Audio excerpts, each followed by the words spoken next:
Good evening बच्चों। हमारा chapter चल रहा था फोटोसिंथेसिस इन हायर प्लांट्स, जिसमें ऑलरेडी हमने लाइट रिएक्शन तक के टॉपिक पढ़ रखे हैं।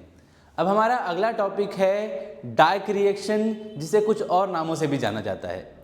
डार्क रिएक्शन को ही हम लोग CO2 फिक्सेशन या बायोसिंथेटिक फेज का नाम देते हैं। तो ऑलरेडी मैंने टॉपिक का हेडिंग आपके सामने रखा है, dark reaction also known as CO2 fixation या बायोसिंथेटिक फेज।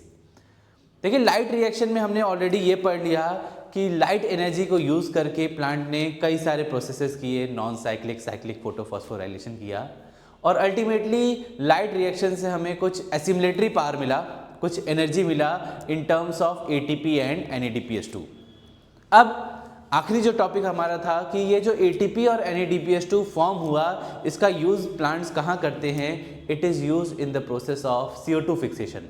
उस एनर्जी को यूज़ करके फाइनली हम कार्बन डाइऑक्साइड को फिक्स करेंगे, मींस इस CO2 से हम कार्बोहाइड्रेट बनाने वाले हैं, इससे हम ग्लूकोज बनाने वाले हैं। तो चलिए स्टार्ट करते हैं हम इस टॉपिक को। सबसे पहले चीज, what is the location of dark reaction? Dark reaction plants के अंदर पाया कहाँ पे जाता है, या क्लोरोप्लास्ट के अंदर पाए कहाँ पे जाते हैं? लाइट रिएक्शन हमने पढ़ा था कि क्लोरोप्लास्ट का मेम्ब्रेनस पार्ट यानी थैलाकोइड और स्ट्रोमा लैमेली में होता है, जबकि dark reaction takes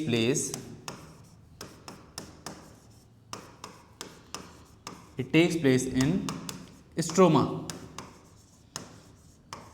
dark reaction का लोकेशन है स्ट्रोमा, और तभी हमने बोला था कि क्लोरोप्लास्ट के अंदर डिवीजन ऑफ लेबर देखने को मिलता है। लाइट रिएक्शन मेम्ब्रेनस पार्ट में होता है, जबकि डार्क रिएक्शन स्ट्रोमा में होता है। Second, dark reaction word use करना, it is a misnomer. NCERT में आपको ये वर्ड मिलेगी, इट इज अ मिसनोमर, यानी एक तरह से मिसलीडिंग टर्म है। देखिए, लाइट रिएक्शन हमें नाम से पता लगता है कि लाइट रिएक्शन लाइट की प्रेजेंस में ही होता होगा, तो कहीं ना कहीं हमें यह भी लगना चाहिए डार्क रिएक्शन डार्कनेस में होती है, बट ये बात गलत है।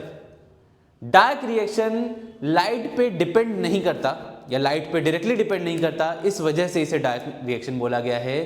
ये रीजन नहीं है कि डार्क रिएक्शन डार्कनेस में होती है। डार्क रिएक्शन भी लाइट में ही होती है, लेकिन ये लाइट पे डायरेक्टली ना डिपेंड करके ये लाइट रिएक्शन के प्रोडक्ट पे डिपेंड करता है। So it is a misnomer. ऐसा नहीं है कि ये डार्कनेस में होता है। Dark reaction depends on products of light reaction,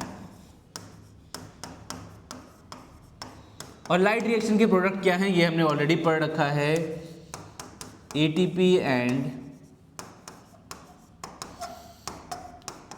NADPH2। ATP का फुल फॉर्म ऑलरेडी आप जानते हो, एडिनोसिन ट्राइफॉस्फेट। NADPH2 भी मैंने आपको लास्ट टॉपिक में इसका फुल फॉर्म बताया था, nicotinamide adenine dinucleotide phosphate hydrogen. तो आप इस फुल फॉर्म को जरूर याद रखना। ATP तो सभी को याद रहता है, NADPH2 भी आप अपने साथ याद रखना। आगे बढ़ते हैं, आप ये नोट्स लिखते चलो साथ साथ। डार्क रिएक्शन में हमें CO2 को फिक्स करना है, और ये CO2 फिक्सेशन कैसे होता है यहां पे हम ये देखने वाले हैं। CO2 फिक्सेशन की पाथवे को समझाने वाले पहले साइंटिस्ट थे मेल्विन केल्विन। बहुत ही इंपॉर्टेंट नाम, मेल्विन केल्विन। अब जब एनसीईआरटी में प्लांट फिजियोलॉजी टॉपिक स्टार्ट करोगे तो वहाँ पे साइंटिस्ट का डिस्क्रिप्शन दिया होता है, वहाँ पे मेल्विन केल्विन के बारे में बताया गया है। तो वहाँ पे आप पढ़ना, मेल्विन केल्विन से रिलेटेड कुछ इन्फॉर्मेशन दे रखी है। ये क्वेश्चन पूछा जा सकता है कि मेल्विन केल्विन किस सब्जेक्ट के प्रोफेसर थे? He was a professor of chemistry. आप एनसीईआरटी रीड करना, आपको ये क्वेश्चन भी मिलेंगे वहाँ से। अक्सर नीट में इंट्रोडक्शन, पैराग्राफ, समरी, इन सब से क्वेश्चन आते हैं। तो आप एक हैबिट बनाओ, एनसीईआरटी में जहाँ जहाँ समरी है, जहाँ जहाँ किसी साइंटिस्ट के बारे में दे रखा है, उन चीज़ों को आप पढ़ने का, उसे एक बार देखने का हैबिट बनाओ आप। तो यहाँ से क्वेश्चन पूछे जा सकते हैं। अब मेल्विन केल्विन का कंट्रीब्यूशन क्या था? He used carbon 14,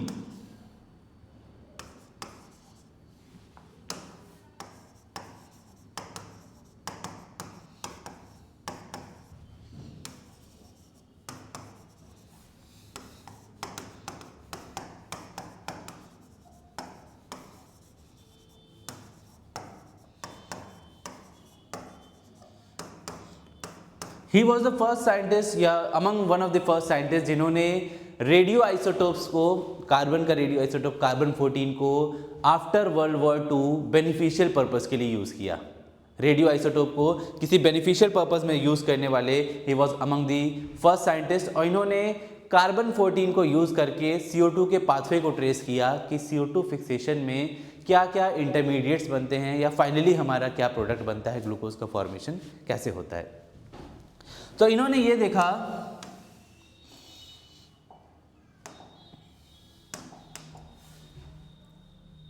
in plants the first stable product was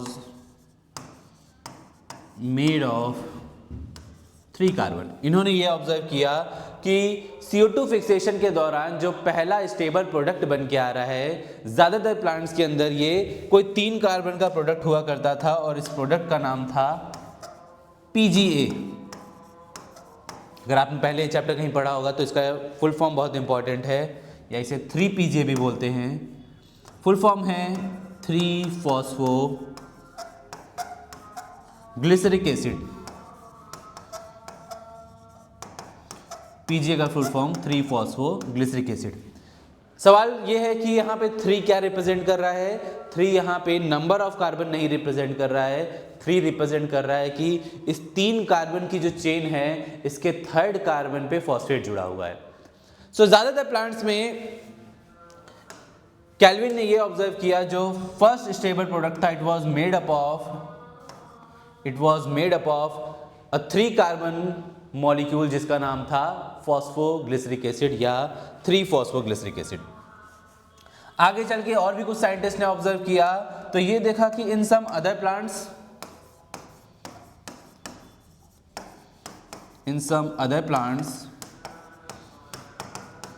the first stable product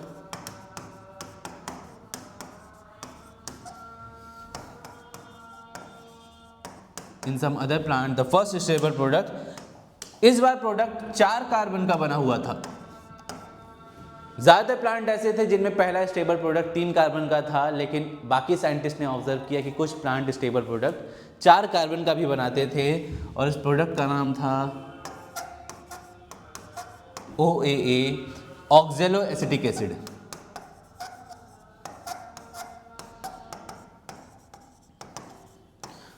Melvin Calvin ने यह देखा था कि प्लांट्स 3 कार्बन का प्रोडक्ट बनाते हैं जबकि कुछ दूसरे प्लांट्स 4 कार्बन का भी प्रोडक्ट बनाते हैं।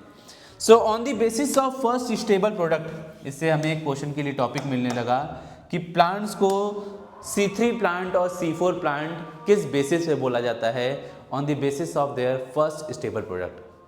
पहला स्टेबल प्रोडक्ट अगर 3 कार्बन का बना है तो उन्हें C3 प्लांट बोला जाता है।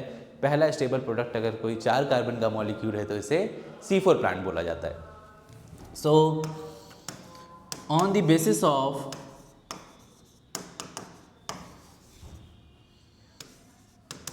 फर्स्ट स्टेबल प्रोडक्ट,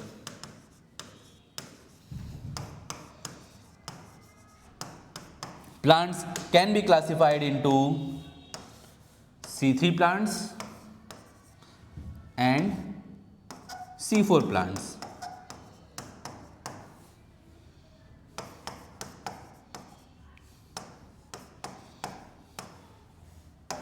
प्लांट्स को पहले स्टेबल प्रोडक्ट के बेसिस पे C3 या C4 प्लांट बोला जा सकता है।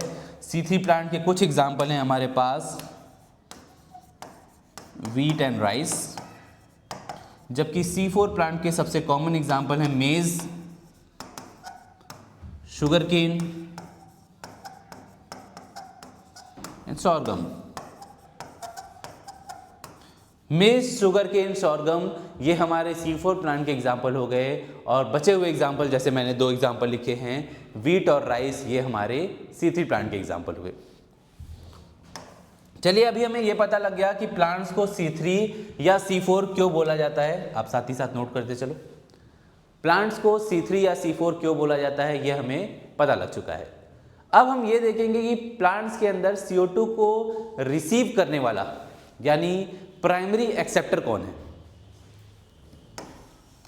तो टॉपिक का हेडिंग में डालता हूँ, सब हेडिंग मान लेते हैं इसे, प्राइमरी एक्सेप्टर ऑफ CO2।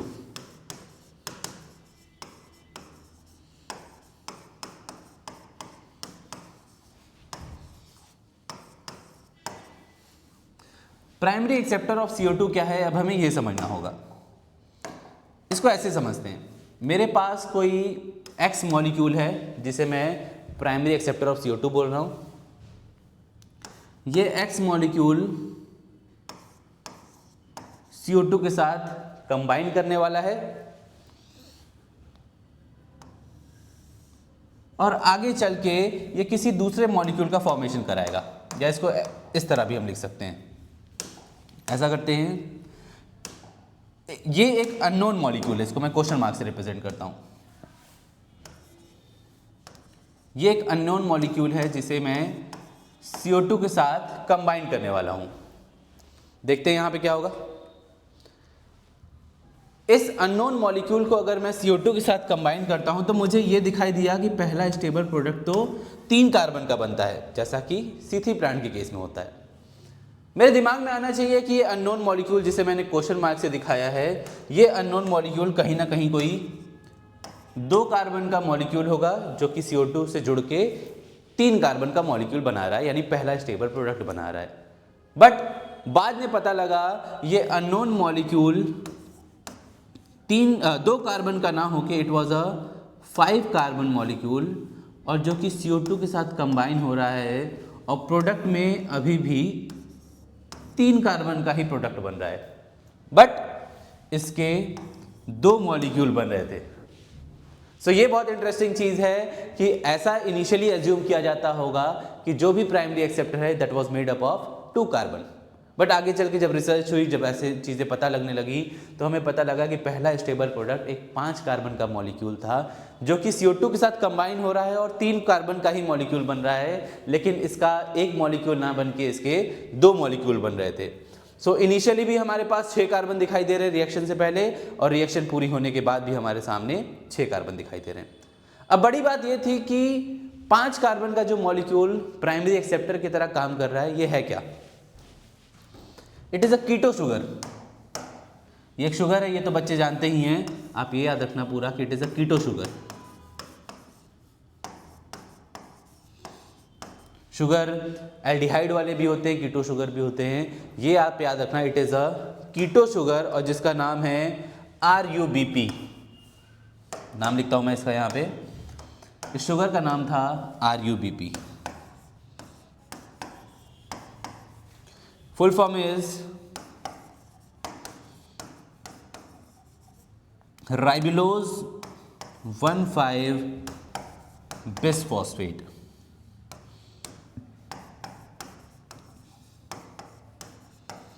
तब हमारे पास MCQs के लिए कुछ इंपॉर्टेंट क्वेश्चंस मिल चुके हैं जिनके हमें आंसर ऑलरेडी पता है। क्या क्या क्वेश्चन पता लगा? प्लांट्स को C3 और C4 किस बेसिस पे बांटा गया है? On the basis of their first stable product. 3 carbon का प्रोडक्ट बन रहा है या 4 कार्बन का? 3 कार्बन का जो प्रोडक्ट है उसका नाम 3-फॉस्फोग्लिसरिक एसिड, जो 4 कार्बन का प्रोडक्ट है उसका नाम ऑक्जेलोएसिटिक एसिड। इसके बाद ये तो हमें पता लग गया था कि पहला प्रोडक्ट 3 या 4 कार्बन का बन रहा है। अब हमें ये जानना था कि पहला एक्सेप्टर क्या है। CO2 सबसे पहले किसके साथ कंबाइन होने वाला है? CO2 combines with a 5 carbon sugar which is a keto sugar known as ribulose 1,5-bisphosphate, जिसे हम लोग RUBP आगे चल के लिखेंगे। सो एग्जाम में क्वेश्चन आएगा what is the primary acceptor of CO2? Answer would be RUBP, primary acceptor. So ये कुछ बहुत आसान क्वेश्चन है जिसका आंसर आपको ऑलरेडी पता लग चुका है। आप साथ ही साथ इन चीजों को नोट भी करते चलो।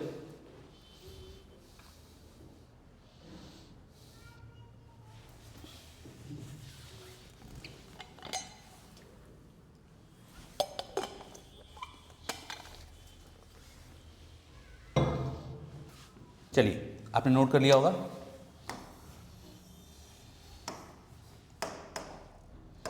अब हमें पाथवे समझना है। हमें प्रोडक्ट पता लग चुका है, हमें एक्सेप्टर पता लग चुका है। अब फाइनली हम ये सीखने वाले हैं कि किस तरह से CO2 को फिक्स करके प्लांट्स ग्लूकोज का फॉर्मेशन कराते हैं, यानी एक्चुअल में डायरेक्ट रिएक्शन में हो क्या रहा है, एक्चुअल में डायरेक्ट रिएक्शन में किस तरह से ग्लूकोज फॉर्मेशन होने वाला है, ये हम समझेंगे। और इस पाथवे को समझाया था मेल्विन केल्विन ने ही, जिनका नाम अभी हमने नोट किया था। इसी वजह से इस पाथवे को केल्विन साइकिल बोला जाता है। तो हम टॉपिक का हेडिंग डालने वाले हैं केल्विन साइकिल।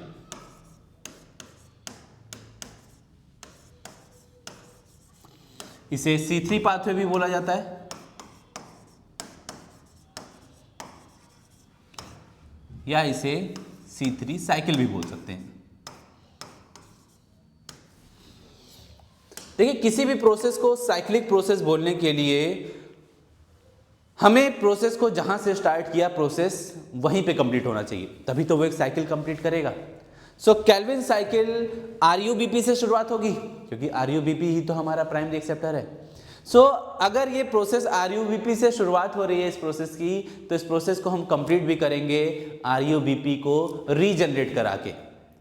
पहले RUBP ने पहले CO2 को फिक्स किया, ऐसे हमारे पास 6 CO2 हैं, फोटोसिंथेसिस के रिएक्शन में आपने पढ़ा है 6 CO2 12H2O, यानी मुझे 6 कार्बन फिक्स करने हैं। और 6 कार्बन तब फिक्स होंगे जब हर बार RUBP रीजनरेट होता रहे, तभी ये प्रोसेस हमारी साइक्लिक वे में काम करेगी। तो ऐसे इसको नोट करते हैं, it is operated in cyclic manner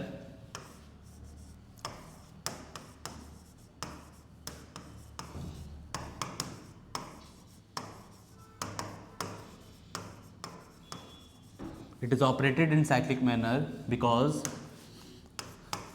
RUBP जो कि प्राइमरी एक्सेप्टर है, RUBP is regenerated। इस प्रोसेस में RUBP को रीजनरेट हमें कराना है। आगे बढ़ते हैं, और क्या क्या चीजें हैं। केल्विन साइकिल एक 3 स्टेप का रिएक्शन है। It is a 3 step process. सबसे पहले मैं इन स्टेप्स के नाम लिखता हूं, साथ साथ आप भी नोट करना। पहले स्टेप का नाम है कार्बोक्सिलेशन,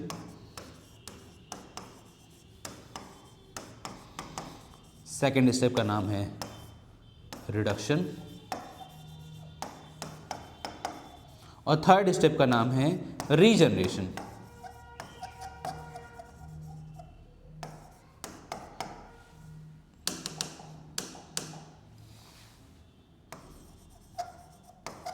तो हमें फिलहाल इन तीनों स्टेप्स का नाम पता लग गया। इसी सीक्वेंस में आप याद रखना, कार्बोक्सिलेशन, रिडक्शन एंड रीजनरेशन। जब हम थ्योरी पढ़ते हैं इस टॉपिक की, तो कई बार नीट ने NCERT में इस टॉपिक के थ्योरी से सीधे सीधे क्वेश्चंस उठाए हैं। जब हम थ्योरी पढ़ेंगे तो हमें यह मिल जाएगा कि इनमें से सबसे क्रूशियल स्टेप कौन सा है। Carboxylation is the most crucial step.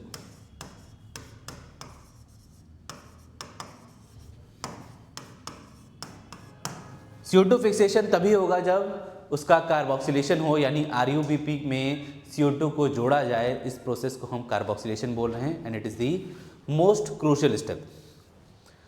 जब आप रिडक्शन पढ़ोगे, रिडक्शन वाले पैराग्राफ में आपको मिलेगा कि इस प्रोसेस में प्लांट को थोड़ी एनर्जी खर्च करनी पड़ेगी, और वो एनर्जी खर्च होती है in the form of ATP and NADPH2।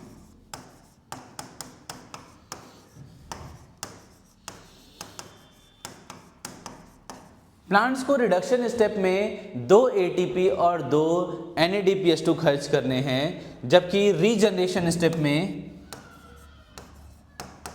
1 ATP और खर्च होगा। अच्छा, अभी मैं जो ATP और NADPH का कैलकुलेशन लिख रहा हूं, यह मैं एक CO2 के लिए लिख रहा हूं, यानी एक CO2 को फिक्स करने के लिए रिडक्शन स्टेप में 2 ATP 2 NADPH पर CO2, जबकि उसी एक CO2 को फिक्स करने के लिए रिडक्शन स्टेप में 1 ATP पर CO2 खर्च होगा। तो फिलहाल हमें यह भी पता लग गया कि प्लांट्स को किस स्टेप में कितनी एनर्जी चाहिए। जबकि सबसे क्रूशियल स्टेप था हमारा कार्बोक्सिलेशन। रीजनरेशन वाला पैराग्राफ आप पढ़ोगे तो वहां मिलेगा, it is important for uninterrupted cycle.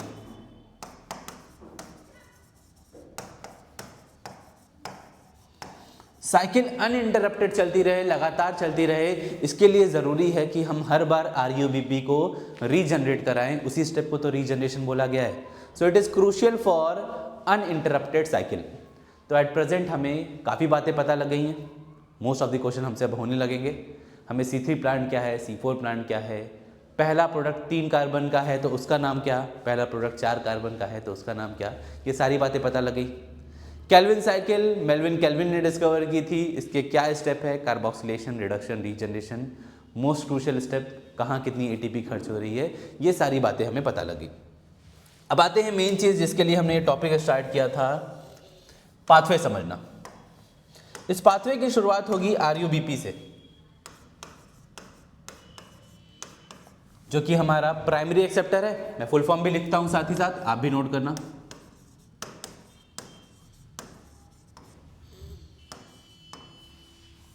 Ribulose 1,5-बिसफॉस्फेट।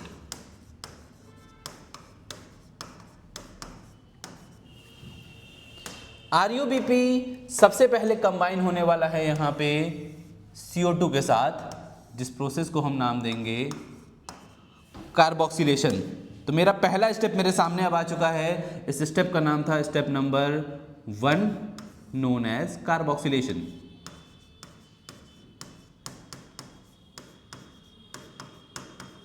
चलिए, हमारे सामने पहला स्टेप कंप्लीट हो चुका है। RUBP ने CO2 से कंबाइन करके कार्बोक्सिलेशन करा दिया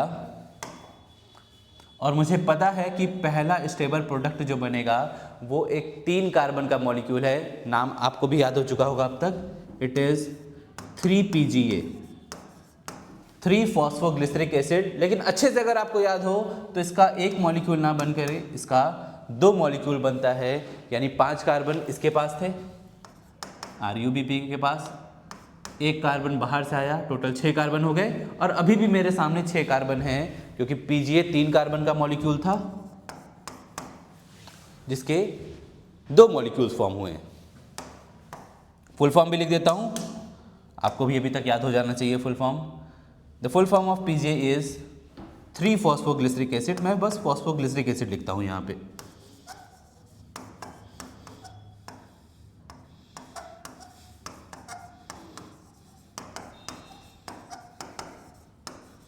चलिए, अब अगला स्टेप था रिडक्शन। फॉस्फोग्लिसरिक एसिड को रिड्यूस कराना है। ये देखते हैं क्या होने वाला है। इसके लिए मैं थोड़ी सी आपकी ऑर्गेनिक केमिस्ट्री की हेल्प लूँगा। कुछ बातें आपको समझानी है जिससे आपको इस टॉपिक का बेटर अंडरस्टैंडिंग मिलेगा। आप नाम भी रट सकते हैं, लेकिन जब समझा जा सकता है किसी चीज़ को तो कोशिश करते हैं कि इसे समझ लें। आप केमिस्ट्री में पढ़ते हो कि अल्कोहल को अगर ऑक्सीडाइज किया जाए तो ये बना देगा एल्डिहाइड, और एल्डिहाइड को अगर ऑक्सीडाइज कर दिया जाए तो ये बना देगा कार्बोक्सिलिक एसिड। ये आप सभी ने केमिस्ट्री में पढ़ रखा है। इसका जस्ट अपोजिट, अगर एसिड को रिड्यूस किया जाए तो ये बना देगा एल्डिहाइड, और एल्डिहाइड को रिड्यूस किया जाए तो ये बना देगा अल्कोहल। इन टॉपिक्स का यूज़ मैं अगले चैप्टर रेस्पिरेशन में भी यूज़ करूँगा, तो आप ये नोट कर लो। अल्कोहल को ऑक्सीडाइज किया तो एल्डिहाइड, एल्डिहाइड को ऑक्सीडाइज किया तो एसिड। जस्ट उल्टा, एसिड को रिड्यूस किया तो एल्डिहाइड, एल्डिहाइड को रिड्यूस किया तो अल्कोहल। चलिए देखते हैं अब क्या होने वाला है। अगले स्टेप में हमने ऑलरेडी PGA बना रखा है, कार्बोक्सिलेशन हो रखा है हमारे सामने। सेकेंड जो स्टेप है जिसका नाम है रिडक्शन। रिडक्शन स्टेप में फॉस्फोग्लिसरिक एसिड को रिड्यूस किया जाएगा। तो सबसे पहले मैं यहाँ पे नाम लिख देता हूँ। Step number 2 is known as reduction.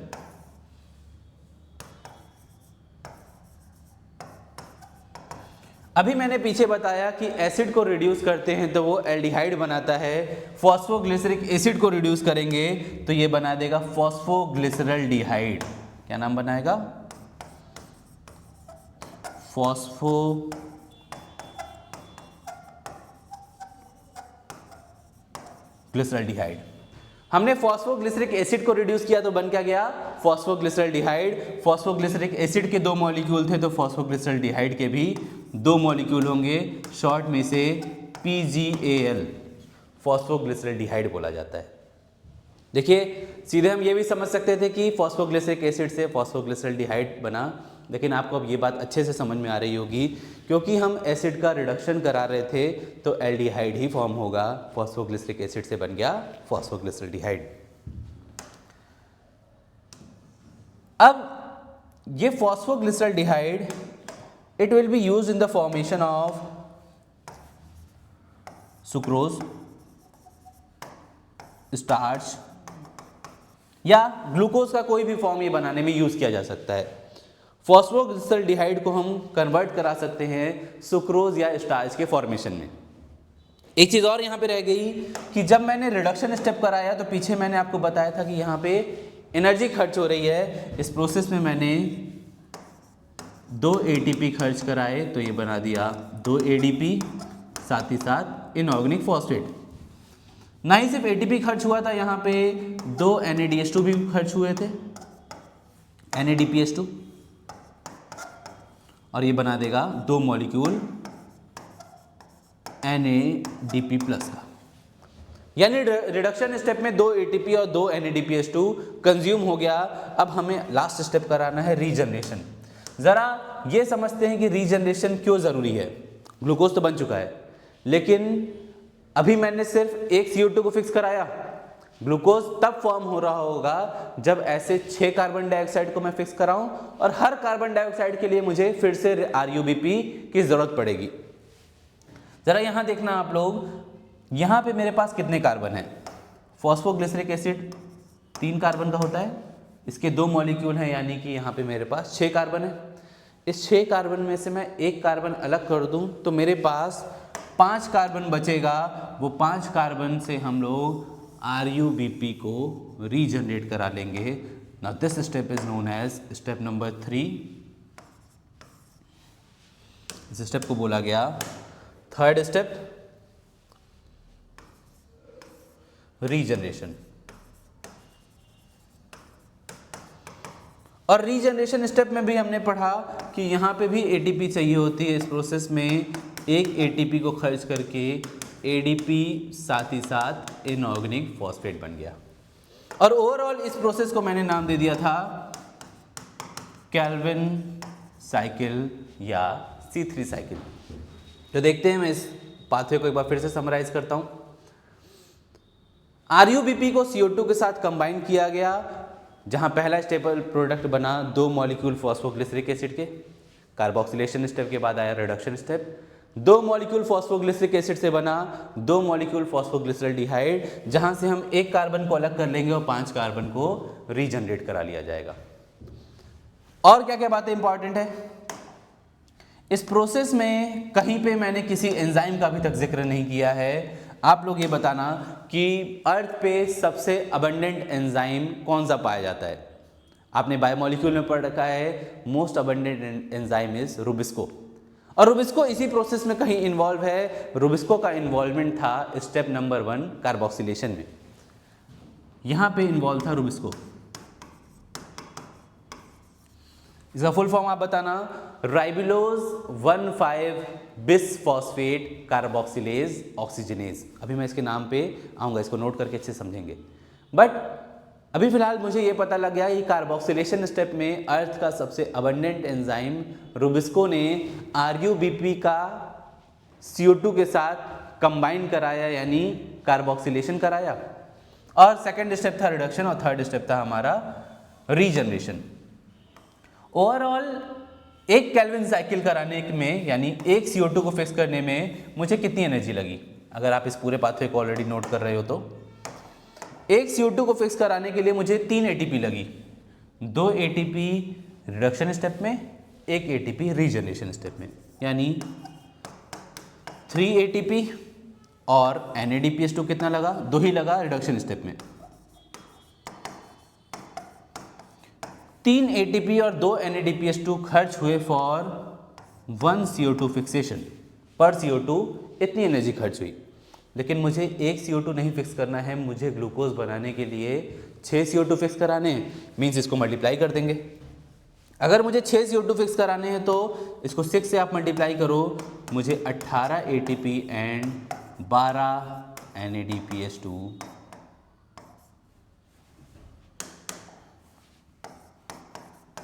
Fix कराने 12 NADPH2 यूज़ करने होंगे for the fixation of 6 CO2 या for the formation of 1 glucose molecule. तो ये बात आप ज़रूर याद रखना, एक ग्लूकोज को बनाने के लिए एग्जाम में पूछा जा रहा है या एक CO2 को फिक्स कराने के लिए, आंसर हमारा उस पर डिपेंड करेगा। एक CO2 के लिए पूछे तो 3 ATP 2 NADPH2 फॉर 1 CO2, जबकि एक ग्लूकोज मॉलिक्यूल या 6 CO2 को फिक्स कराने के लिए पूछे तो 18 ATP एंड 12 NADPH2। नोट करो सभी लोग।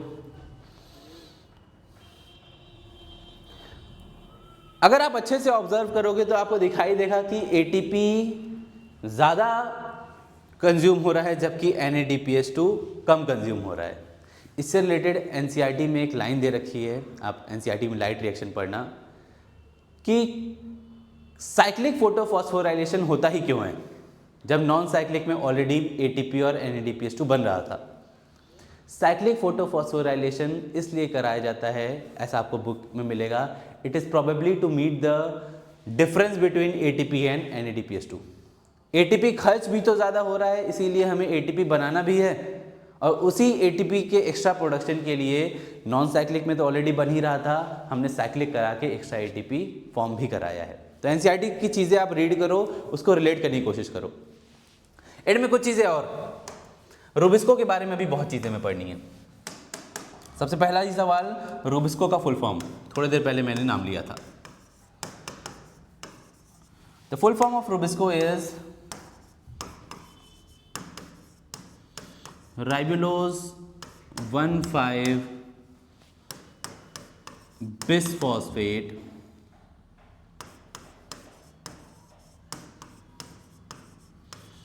कार्बोक्सिलेज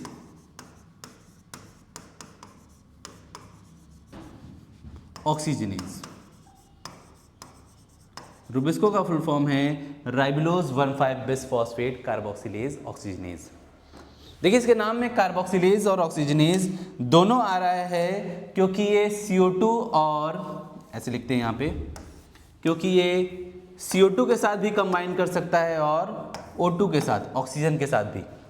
अगर ये कार्बन डाइऑक्साइड के साथ कंबाइन होता है तो इस प्रोसेस को हम बोलेंगे कि रूबिस्को कार्बोक्सिलेशन करा रहा है, और अगर ऑक्सीजन के साथ ये कंबाइन करता है किसी कंडीशन में तब हम बोलेंगे रूबिस्को ऑक्सीजनेशन करा रहा है। अब समझते हैं कब कार्बोक्सिलेशन और कब ऑक्सीजनेशन होगा। अगर रूबिस्को CO2 से कंबाइन करता है तो ये केल्विन साइकिल चलाएगा और इस प्रोसेस को हम लोग बोलेंगे कि CO2 फिक्सेशन कर जाएगा। But in case rubisco oxygen के साथ कंबाइन होता है तो रूबिस्को ऑक्सीजनेज एक्टिविटी दिखा के एक प्रोसेस कराता है, फोटो रेस्पिरेशन।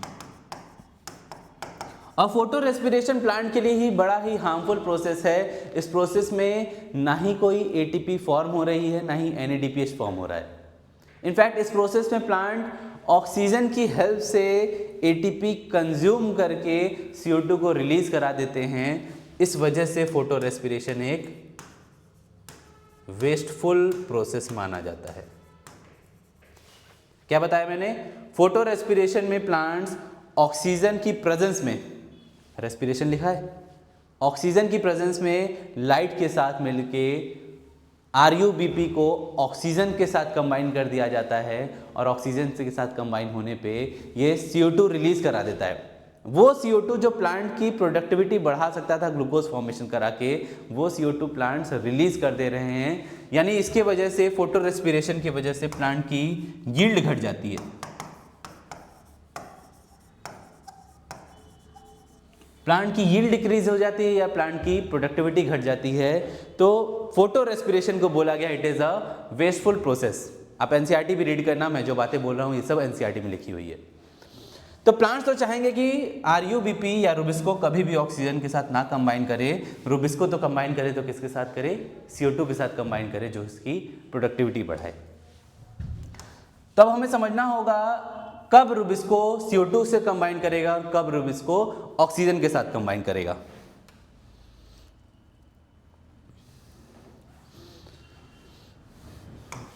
देखते हैं।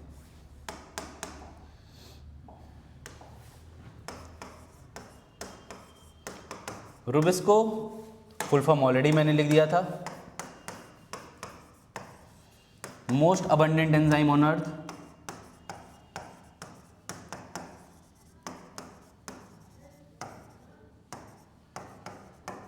कहाँ पाया जाता है? क्लोरोप्लास्ट के फ्लूइड वाले रीजन में यानी स्ट्रोमा में।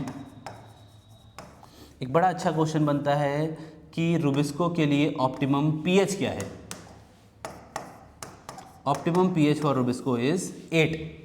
और याद करो आप, जब मैंने केमियोस्मोटिक हाइपोथेसिस पढ़ाया था तो वहाँ हमने स्ट्रोमा के अंदर यानी थैलाकॉइड के जस्ट बाहर वाले स्पेस में ऑलरेडी 8 पीएच मेंटेन कर रखा है। और वहाँ मैंने आपको बोला भी था कि आप इस बात को याद रखना कि रुबिस्को को काम करने के लिए 8 पीएच चाहिए स्ट्रोमा के अंदर, और वो 8 पीएच ऑलरेडी मेंटेन्ड है लो H+ कंसंट्रेशन वहाँ बना के।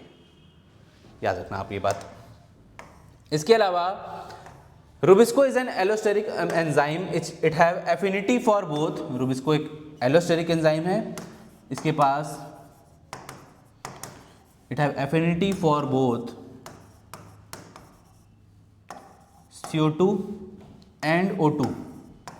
मैंने एंड ना देख के मोर देन का साइन लगाया है, यानी रुबिस्को CO2 और ऑक्सीजन दोनों से बाइंड कर सकता है, लेकिन इसकी ज़्यादा एफिनिटी CO2 के साथ है। तब तो रुबिस्को हमेशा CO2 के साथ ही बाइंड करना चाहिए, ऑक्सीजन के साथ कभी बाइंड करना भी नहीं चाहिए। लेकिन CO2 और ऑक्सीजन के बीच में एक कंपटीशन चल रहा है, जिसकी कंसंट्रेशन ज़्यादा होगी वो बाइंड कर जाएगा रुबिस्को के साथ। अगर CO2 की कंसंट्रेशन ज़्यादा हुई तो वो कार्बोक्सिलेशन करा के केल्विन साइकिल यानी ग्लूकोज बनाएगा। अगर O2 की कंसंट्रेशन ज़्यादा हुई तो कंपटीशन में ऑक्सीजन जीत गया, और ऑक्सीजन जीत गया तो ये एक वेस्टफुल प्रोसेस करा देगा जिसे बोलते हैं फोटो रेस्पिरेशन। सो CO2 और O2 के बीच में कंसंट्रेशन पे डिपेंड करेगा कि कौन रुबिस्को से बाइंड करने वाला है। इसे हम बोलते हैं कॉम्पिटिटिव बाइंडिंग।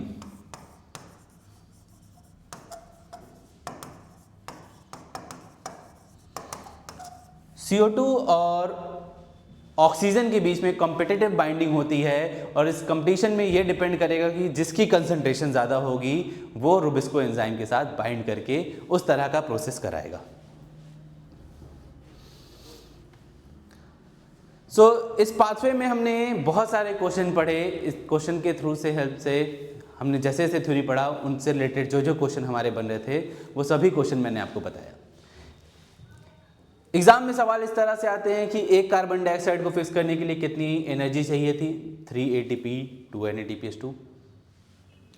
एक ग्लूकोज को बनाने के लिए कितनी एनर्जी चाहिए? आप इसको 6 से मल्टीप्लाई कर लोगे, सीधे सीधे 18 ATP NADPH2 12। इस पूरे पाथवे को आप अच्छे से समझना कि रुबिस्को से रिलेटेड RUBP ने जब शुरुआत कराई तो रुबिस्को के प्रेजेंस में कार्बोक्सिलेशन हुआ, रिडक्शन हुआ, रीजनरेशन हुआ। कार्बोक्सिलेशन में कोई एनर्जी खर्च नहीं हुई थी, जबकि रिडक्शन और रीजनरेशन हमारे एनर्जी यूटिलाइजिंग स्टेप्स थे। उसके अलावा स्टार्टिंग में मैंने primary acceptor, primary stable product, ये सभी चीज़ें आपको एक्सप्लेन कर दी थी। इस टॉपिक के साथ हमारा केल्विन साइकिल यहाँ पे कंप्लीट होता है।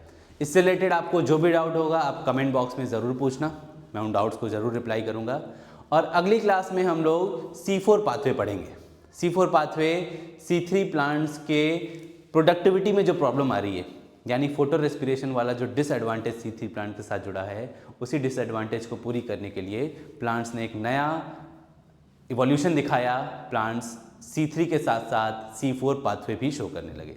इस वीडियो में यहीं तक। अगली बार हम लोग नेक्स्ट टॉपिक C4 पाथवे के साथ मिलते हैं। Thank you so much.